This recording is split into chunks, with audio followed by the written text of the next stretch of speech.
Vous allez vous retrouver sur internet, vous êtes consentantes. 2, 3. Salut tout le monde. Ah bah. 2, 3. Salut tout le monde.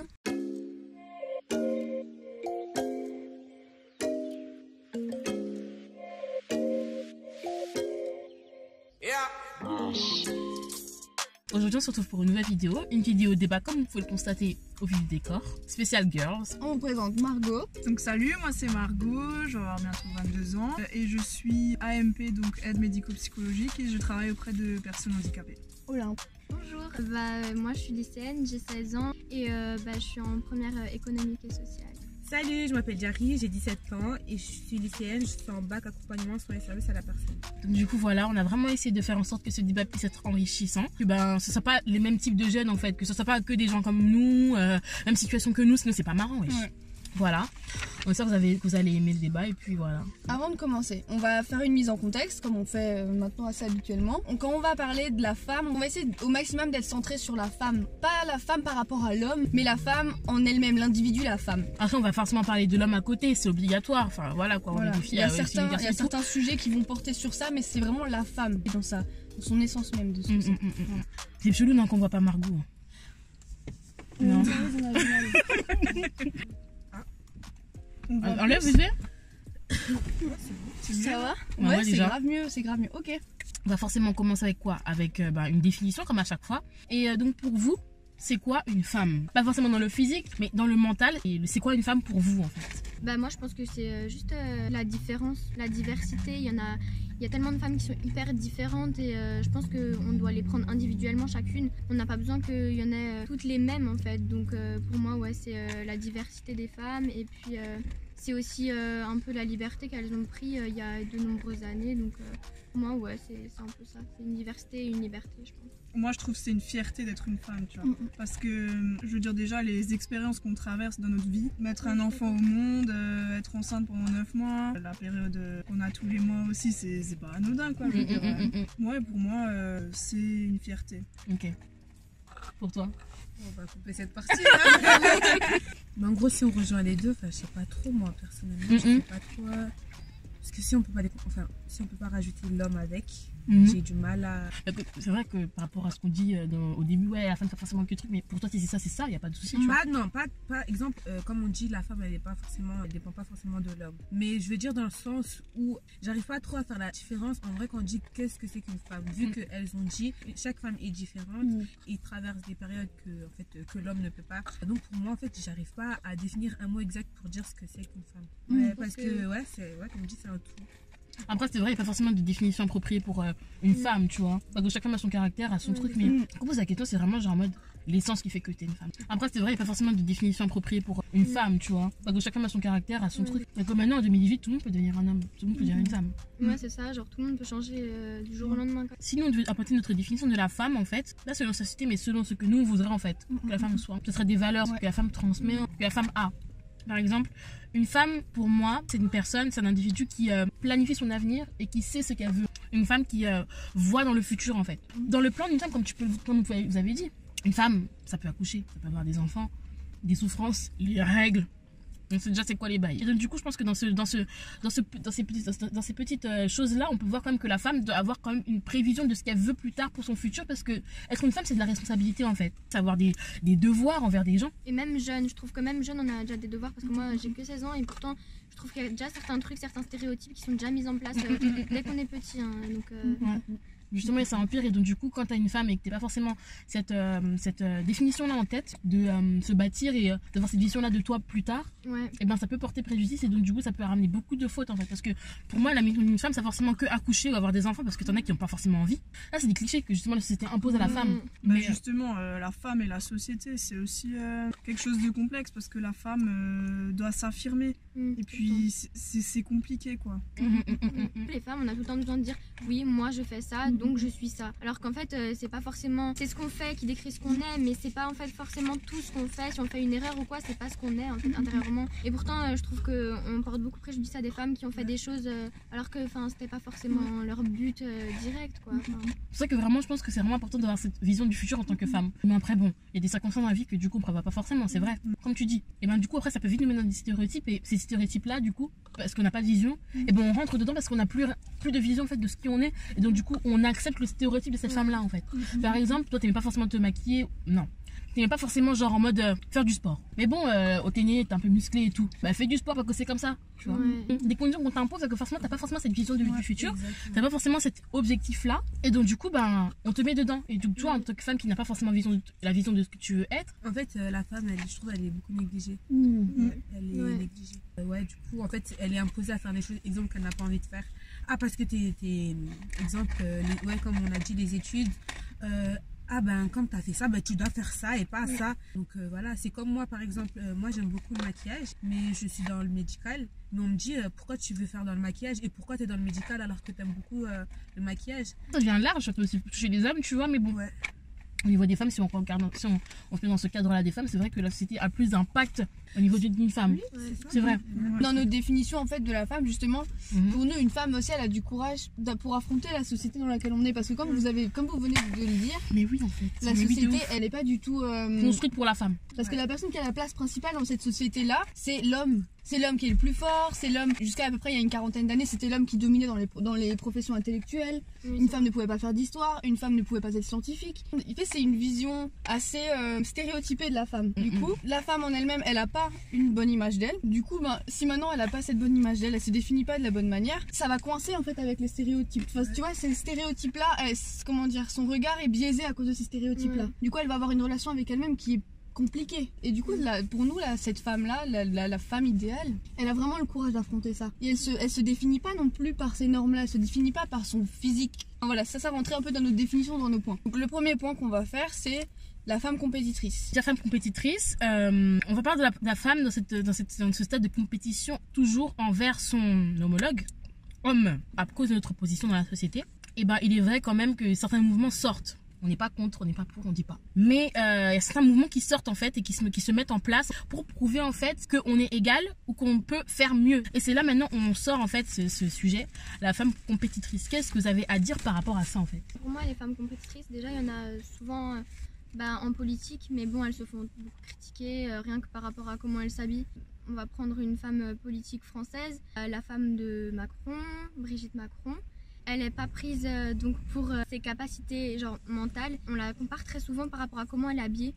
Et donc alors que peut-être qu'elle a une force mentale qu'on connaît pas, mais en fait elle est critiquée, je sais pas, parce qu'elle s'habille comme ça ou quoi que ce soit. Pour moi, ces femmes qui se démarquent en fait, elles sont très compétitrices parce que elles ont l'intelligence de passer à côté, mais aussi elles ont cette capacité de pourtant continuer à se battre. Et moi je trouve que c'est ça une femme qui est vraiment compétitrice. Elle se bat et pourtant elle reste en fait dans la compétition toujours. Attends, juste une minute, parce qu'en fait c'est pas du tout ce que moi je voulais faire sortir. Du coup par rapport à ce que tu dis, c'est vrai, la femme compétitrice dans le bon sens, et nous on parle de la femme compétitrice dans le mauvais sens.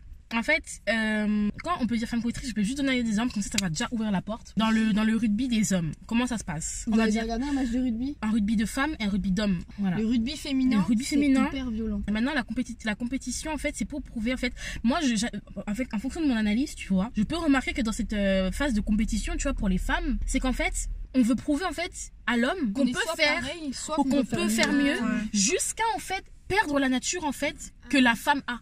Le rugby c'est quelque chose de violent, etc. Oui, c'est vrai. Et donc du coup la société a toujours dit oui, c'est vrai, c'est quelque chose d'homme, parce que nous les hommes on est comme ça. Et donc du coup les femmes normales, il y en a certaines qui ont aimé ce sport là, et donc du coup ils ont voulu le faire aussi, ce qui est complètement normal. Les femmes peuvent jouer au rugby, les filles peuvent jouer au foot, à plein de sports en fait, c'est complètement normal, on est d'accord avec ça. Maintenant le délire c'est qu'en fait ce sport s'est transformé en sport de sauvage au niveau des femmes, parce que du coup elles voulaient prouver qu'elles étaient mieux que les hommes, donc du coup elles ont créé en fait un stéréotype en fait elles-mêmes des hommes en fait. Je sais pas comment vous expliquer. C'est un cliché de la masculinité. Tu crées toi même un cliché de la masculinité en fait. Après on dit pas forcément que la femme c'est douceur. Oui, parce qu'il y a des femmes qui sont militaires et qui sont femmes en étant militaires. Ça va pas être le même genre de femme que vraiment moi. C'est vraiment par rapport à la définition qu'on a donnée. La femme qui a un objectif, etc. La femme qui est visionnaire, la femme qui veut en fait par rapport à ses elle a son caractère, elle a son tempérament. Mais après il y a aussi ces femmes-là il y a ces femmes-là aussi qui vont devenir super agressives, tu vois. Super agressives. Ils vont se créer une personnalité en fait en fonction de ce qu'elles font en fait. Et ça maintenant on veut sortir le côté la femme compétitrice en fait. Maintenant qu'est-ce que vous avez à dire par rapport à ça? Bon, moi j'ai fait du handball pendant 7 ans. Et c'est vrai que rares sont les matchs où ça se passait bien entre les nanas, tu vois. Je veux dire, on se prenait souvent la tête sur le terrain avec l'équipe adverse. Parce que, en fait, tu vois, au hand, tu te rentres aussi dedans, faut foncer, faut aller marquer. Il y avait toujours des petites réflexions comme ça ou des petits pics pour te. Moi tu vois, je faisais du handball en plus. Ouais. Donc ça c'était chaud quand même parce que fallait garder son sang-froid et puis surtout se contrôler quoi. Moi c'est normal mais voilà. il y a un comportement tu vois. Mais la compétition quoi. Moi je pense qu'il y en a certaines qui sont quand même un peu comme ça. Enfin, il y a certaines filles qui sont vraiment en fait qui se comportent un peu de manière un peu plus sauvage que d'autres filles. En fait, non mais oui, mais c'est vraiment, on parle vraiment du groupe en fait. Parce que c'est vrai, si on parle vraiment, on a vraiment conscience qu'il y a des différents types de personnes. En fait, si maintenant on généralise comme ça, si on commence à faire des petits, ouais, des définitions comme ça, mais des définitions comme ça, on peut pas. Il y a tellement d'infinité, même genre juste dans le caractère. Mais pour que nous ça soit intelligible en fait, on essaie de rendre ça intelligible, de théoriser. Donc pour théoriser, tu dois quand même pas stéréotyper mais généraliser tout simplement. Généraliser, voilà. On généralise. Hein. Moi en fait c'est comme on dit la comparaison. Moi personnellement je trouve que vu que la femme elle a assez été négligée, en voulant montrer, comme on a dit en fait, elle veut absolument montrer que l'image qui leur a été donnée, en fait il faut qu'on leur prouve que c'est pas le cas. Mais des fois on va dire ça peut aller très loin dans les faits ou dans les gestes ou dans les dits. Enfin moi personnellement je pense que c'est à cause des préjugés des gens que on agit comme ça, oui c'est normal. On agit de cette sorte. Ouais, peut-être une façon de s'assumer aussi, de dire ouais on est aussi là, on est aussi présente. Il y a aussi le point en fait du fait que on peut arriver dans des extrêmes aujourd'hui comme on peut voir aujourd'hui, c'est grave. Les fémènes. Même pas. Tu vois par exemple les hommes. Ouais. Mon sgeg, mon et donc du coup nous vous voyez qu'on peut le faire aussi, parce que nous aussi on a une partie génitale. Et ben nous aussi on va devenir mon vagin, ma schneck, tu vois. Mais est-ce que, mesdames, là je fais un appel au monde. Est-ce que vous êtes obligés de faire ça? Qui t'a dit qu'on voulait voir? Est-ce qu'on est obligé en fait en tant que femme de se rabaisser au niveau aussi stupide de l'homme? Parce que l'homme le fait, nous on doit le faire égal, pour prouver qu'on est égal en fait. Mais est-ce que c'est ça la vraie question à se poser? Et que c'est pas juste éduquer l'homme et lui dire que en fait ce que tu fais c'est pas normal, t'es dégueulasse. Vous êtes dégueulasse. On parle vraiment de la compétition. Jusqu'à en fait la femme devient en fait pas idiote mais rentre dans l'éducation. En fait à force de vouloir montrer qu'on peut absolument faire ça que en fait n'importe quoi. Pour montrer en fait qu'on n'est pas des princesses. Voilà c'est ça. Tu vois. Et donc du coup en fait on veut casser cette image de princesse mais le fait c'est pas comme ça qu'on casse l'image de princesse. On se rabaisse. Pas pour dire que les hommes ils sont bas hein, mais pour dire que voilà quoi enfin. C'est crado quoi. Vu que la femme c'est pas juste une chose, c'est pas juste une catégorie, c'est pas juste un truc. Celles qui rentrent pas dedans, elles vont avoir un regard qui est biaisé et elles vont se retrouver à faire ce genre de choses, à chercher à avoir de la reconnaissance. Il y en a même qui vont se demander est-ce que je dois vraiment être une femme. Par exemple, tu disais différents types de femmes. Dans le cinéma, on reprochait souvent que la femme avait les rôles de venez me sauver, venez tu vois. Donc du coup la femme maintenant on essaie de faire des bad girls, tu vois. Mais maintenant le délire c'est que à chaque fois dans le film en fait la bad girl elle est jamais bad girl juste. La bad girl est par rapport pour montrer que voilà quoi, tu vois. Par exemple je sais pas si vous avez vu Ant-Man l'homme fourmi là, elle marche sur les faux de potes dans ce film là pour montrer en fait que je suis pas une femme facile et je suis méga forte, je suis plus forte que toi pour que l'homme il puisse dire à la fin ouh là là mais en fait t'es bad girl. Mais je suis bad girl, il y a quoi? Que tu me trouves bad girl ou que tu me trouves pas bad girl, je serais bad girl quand même. On prône pas l'émancipation, sois juste toi-même. Ok. Non, on va arrêter le sujet. Les femmes et le complexe physique. Ah là là là là. Les complexes que nous on a physiquement en tant que femmes. Maintenant on va revenir sur le fait que c'est toujours la société qui nous pose un problème. Hein. Parce que le complexe vient de critères qui sont... Des critères qui sont, voilà, exactement. Et maintenant il y a un mouvement qui s'est mis en place pour combattre en fait cette chose-là qui est bien. Ça s'appelle le body positivité. Est-ce que pour vous, le body positivité pour les femmes a vraiment un impact au niveau de vos vies? Est-ce que c'est... Pas que ça sert, pas que ça sert au début, mais est-ce que pour vous le body positivité a vraiment ça vous aide à avancer dans votre vie en général par rapport à votre physique? Vie, on va dire dans la vie, ça aide pas non plus à avancer, c'est un grand mot je pense, avancer. Par contre c'est bien genre que des femmes elles se soient montrées et qu'elles aient plus en fait honte de leur corps. Je comprends pas les femmes qui avaient honte de leur corps à l'époque. En fait c'est un truc qui est pas normal genre. Enfin faudrait pas que les filles elles commencent à avoir honte. Ouais moi je suis un peu plus grosse, ouais moi je suis un peu plus maigre, ouais moi j'ai pas les cheveux de la même couleur qu'elle, mais On s'en fout en fait. C'est par rapport aux préjugés. Si, exemple, que ce soit un homme ou une femme qui te fasse la réflexion, ah, mais toi, t'es comme ça, t'es comme ça, t'es comme ça. Ah, mais pourquoi t'es pas comme ça? Ah, pourquoi t'as pas ça? En fait, à force, la femme, elle se remet en question sur elle-même et elle se dit, mais pourquoi? Ah, bah alors, vu que tout le monde est comme ça, faut que je le sois. Donc en fait, la question c'est quoi? C'est est-ce que pour vous, ce moment en fait qui sert à donner en fait le courage à la femme d'assumer son corps entre guillemets, a vraiment un impact dans la vie de la femme personnelle? Parce que le body positivity, pour moi, c'est juste des affiches en fait. Faudrait que ce soit plus gros.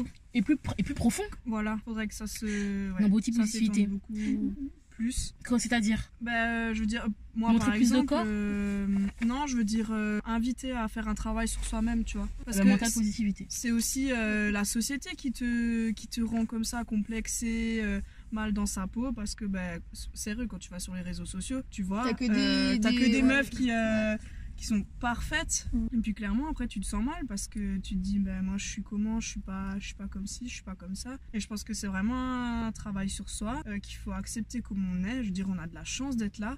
Moi, je suis quand même d'accord avec ce mouvement. Par contre, moi, ce qui m'énerve, c'est les gens qui s'en servent un petit peu pour montrer leur corps, par exemple, sur les réseaux. Il y en a certaines, elles disent, ouais, donc ça, c'est le body positivité, voilà, nan, mais en fait, juste pour te montrer. Il y a certains trucs, je trouve ça un peu malsain, ouais, je m'assume, nan, alors qu'en fait, c'est juste pour te montrer, alors non, le fais pas. Laisse la place à des femmes qui ont vraiment une voix. Moi, si je devais ramener mon point de vue par rapport à ce mouvement-là, ça part d'un bon fond, comme je dis, c'est mignon, c'est gentil, mais ça aide pas. Moi, je trouve que avant d'avoir un body positivity dans sa tête, dans son corps, on devrait d'abord avoir un mental positivité. D'abord. Maintenant, le délire, c'est quoi? C'est que dans le body positivité, c'est juste en fait pour te dire que ton corps est beau.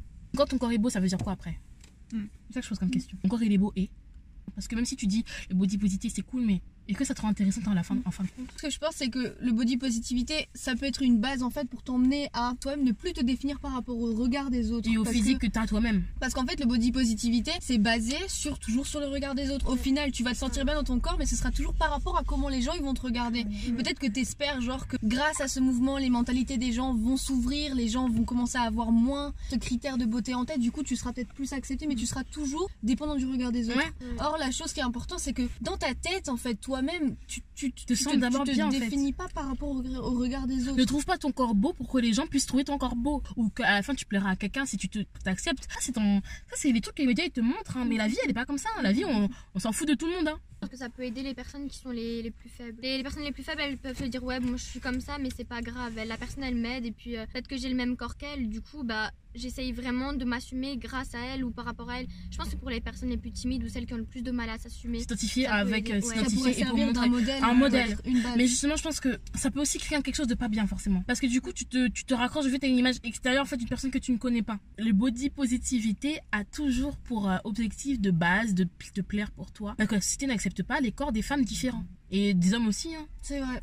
La société ne calcule pas les gens qui sont dans le mal-être. Parce qu'il continuera de faire sa vie en fait. On parle comme si la société c'était une personne, mais bon, on va personnifier la société.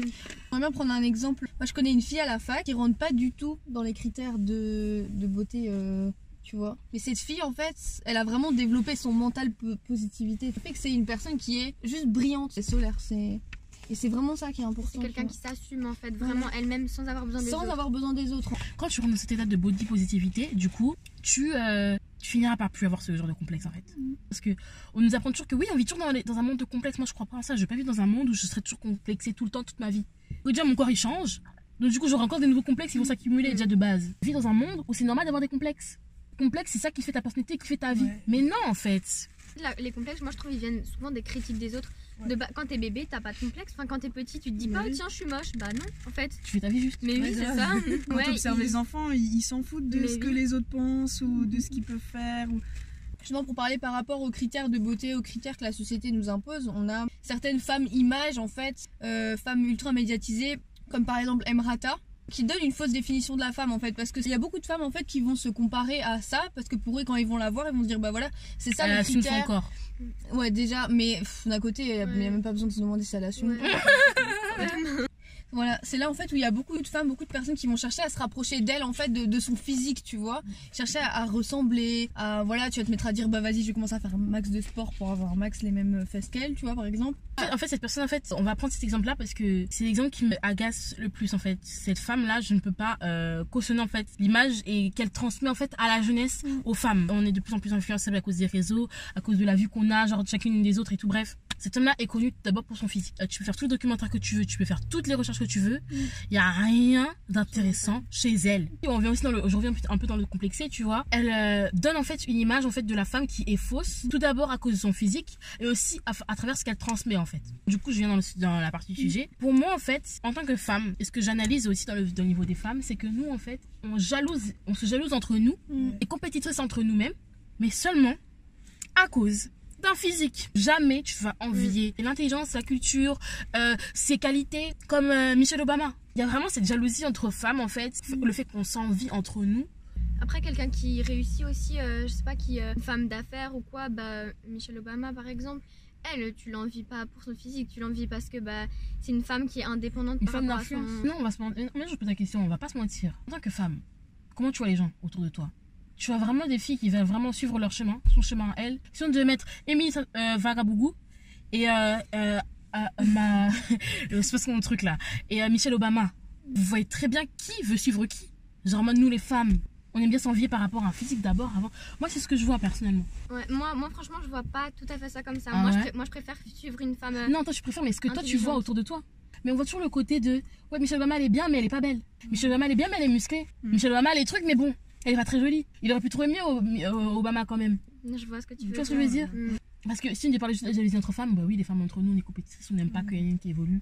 C'est ça. Dans les actes qu'on pose à travers cette jalousie là, pouvoir écraser celle-là, prendre sa place pour être au niveau d'un physique en fait. La plupart des femmes, mais après moi je pense que peut-être dans le futur les mentalités elles changeront un petit peu parce que je trouve que ça te change déjà. Les femmes déjà elles font plus d'études et tout. Vas-y, dis, qu'est-ce qu'il y a? Là je vois ton visage, c'est contrarié là. Non. Elle disait qu'elle pense que ça va s'améliorer, mais personnellement je vois qu'avec le temps ça s'aggrave en fait. Exemple, les réseaux sociaux, avant c'était pas pareil que maintenant. À partir de quel âge maintenant les enfants ils sont sur les réseaux sociaux? Donc à partir de là, les critiques elles vont commencer. Ah, je veux être comme elle, je veux vouloir ça, je veux ça, et je veux être comme ça, mais pas comme ça. Personnellement, moi je trouve que si ça continue dans cette direction, ça va être plus négatif qu'autre chose. Maintenant, les grandes ambassadrices, elles sont juste belles. Elles sont juste belles, et ce qu'elles prônent, c'est juste la beauté de la femme. C'est ça. Donc au final, tu vois, toi, si on est belle, bien c'est cool. Enfin, au final, si toi tu te calques que sur ça, tu seras vide. Parce que, je veux dire, après, si t'as juste un physique, mais que t'es vide, t'as pas de personnalité, t'es pas intéressante, je veux dire, la beauté ça passe aussi. Comme Sharon elle a dit, notre corps il change, au final, c'est quelle trace tu vas laisser? Et c'est comme que tu as vraiment de te sentir belle parce qu'on change tout le temps. Ouais, c'est ça. Et puis la mode elle change aussi. Moi je me sentais trop belle l'année dernière, mais j'ai vu des photos, j'étais en mode ouais, Sharon, tu jouais à quoi? La femme qui s'épanouit seule. Non, on dit juste comme ça. Qu'est-ce que ça vous évoque, une femme, le mot s'épanouir seule? Réussir sa carrière. Pour moi, c'est ça. Pas forcément dire oui, bon alors il me faut des enfants pour avoir une vie. Bah non. Moi, une femme qui s'épanouit seule, c'est par exemple une femme qui assume sa vie de mère au foyer, une maman qui travaille et qui a des enfants et qui n'a pas besoin d'un soutien d'un homme, qui est épanouie, qui arrive encore, je sais pas, à faire des activités. Ça existe, hein, vraiment, hein, mais... On les met pas assez en avant, ces femmes-là. Ouais. Maintenant, femme jeune. Parce qu'on est des jeunes là, on n'a pas de femme au foyer. Qui est femme au foyer ici? Femme jeune. Ouais, réussir professionnellement, je pense. Ton objectif, c'est les études? Ouais. Genre, c'est la profession qui va faire que du coup, tu as réussi ton objectif? Ouais. Moi, par exemple, je suis jeune, j'ai une vie de couple et on va construire quelque chose ensemble, mais je prends aussi du temps pour moi-même. Des fois, j'ai besoin d'un peu m'écarter de ça et de prendre du temps pour moi. Sortir de ce contexte de vie de couple, tout ça, et avoir du temps juste pour moi. Et toi, pour toi, c'est quoi une fille qui s'épanouit? Arrêtez de me regarder. Une fille, pour moi, qui s'épanouit, c'est ça? Ouais, mais c'est ça en fait. Personnellement, c'est avoir réussi des objectifs. Exemple, moi, je me donnerai des objectifs. Il faudra que je les atteigne en fait. Et une fois que je les aurai atteints, c'est ce qui me permettra de... Comment dire?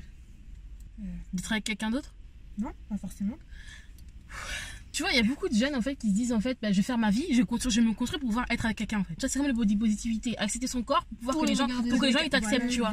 Évoluer, grandir, être mature, être truc, pour qu'à la fin, un homme prenne dans leur vie. Je pense que le but c'est de réussir et d'après avoir quelqu'un. Tout dépend de tes objectifs en fait. Ouais, voilà, exactement. Il y a des gens qui veulent finir seuls. Ils veulent pas avoir quelqu'un qui les handicape. Pourquoi? Parce qu'ils savent très bien que moi, si je suis avec quelqu'un à mes côtés, ça va pas fonctionner. Je vais pas réussir à faire ce que je veux faire. Mon objectif est plus important qu'une vie de couple. Donc du coup, je vais pas le faire. Après moi, quand on travaillait sur ça, ce qui me venait, c'est que c'est important d'abord de se construire, tu vois, un peu comme tu disais. se gérer en fait. C'est pas forcément pour accueillir quelqu'un dans ta vie après, tu vois. C'est vraiment juste, je veux dire, t'es un individu, apprends à vivre avec toi-même. On a trop du mal à se regarder nous-mêmes en fait, Être à seul avec avoir soi-même. avec soi-même. Tu peux pas te poser comme ça et te dire punaise, ça va pas, il faut que je change ça. Bah ouais, il y a beaucoup de personnes qui fuient. Moi, c'était un peu mon cas. Il y a quelques années, je fuyais en fait. Je me fuyais moi-même dans mes relations. Les relations avec des garçons, tout ça. Je pouvais pas rester seule. Je pouvais pas, ne pas être avec quelqu'un. Parce qu'être seule avec moi-même, c'était pas possible. T'as beaucoup de gens qui se mettent en couple alors qu'ils sont complètement détruits, tu vois. Et dès qu'ils sortent d'une relation, par exemple, ils vont chercher une autre relation encore ailleurs parce qu'ils savent très bien que Ils sont détruits. ils sont Ça va détruits, pas. en fait. Ils ont peur d'eux-mêmes en fait. Être en face de soi-même et se dire, bon, ok, il y a ça qui va pas, il va falloir que je l'affronte, il va falloir que je le règle. C'est dur. Ça va? Tout est beau. Oui, Tout est calé. Là, en fait, c'est vraiment qu'on veut dire en fait que la femme c'est une femme qui a un objectif, qui a une vue en fait de ce qu'elle est et de ce qu'elle veut faire. Une femme qui n'est pas forcément que du paraître, qui ne cherche pas à se plaire à elle-même pour plaire aux autres, qui a une définition d'abord seule d'elle-même parce que on a trop l'homme et la femme sont devenus les mêmes personnes. On peut même plus dissocier qui est la femme et qui est l'homme. Et donc du coup quand tu demandes à une personne c'est quoi une femme pour toi, tu bégayes.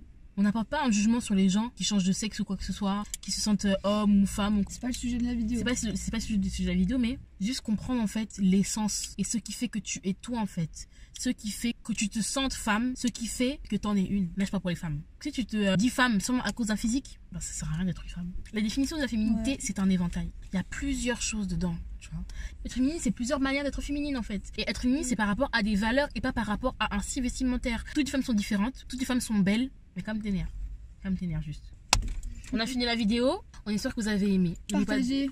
Ouais, grave, partagez. Débattez. On veut vraiment des débats. Grave. Partagez vos idées. En plus, on a quand même soulevé des points qui sont sensibles. Ça devrait faire réagir. Puis tu sais, ça fait mal au crâne au début de réfléchir, mais t'inquiète pas, après, ça passe crème. Ça fait trop mal au crâne de réfléchir. Au début, quand on a fait la chaîne de KNO, on a bien eu mal au cerveau pendant une semaine. Donc voilà. On a fini la vidéo. N'oubliez pas de commenter, de liker, de partager, de faire tout ce qu'il y a à faire. Partage et partage. Et débat. Et débat aussi. On attend dans les commentaires en bas.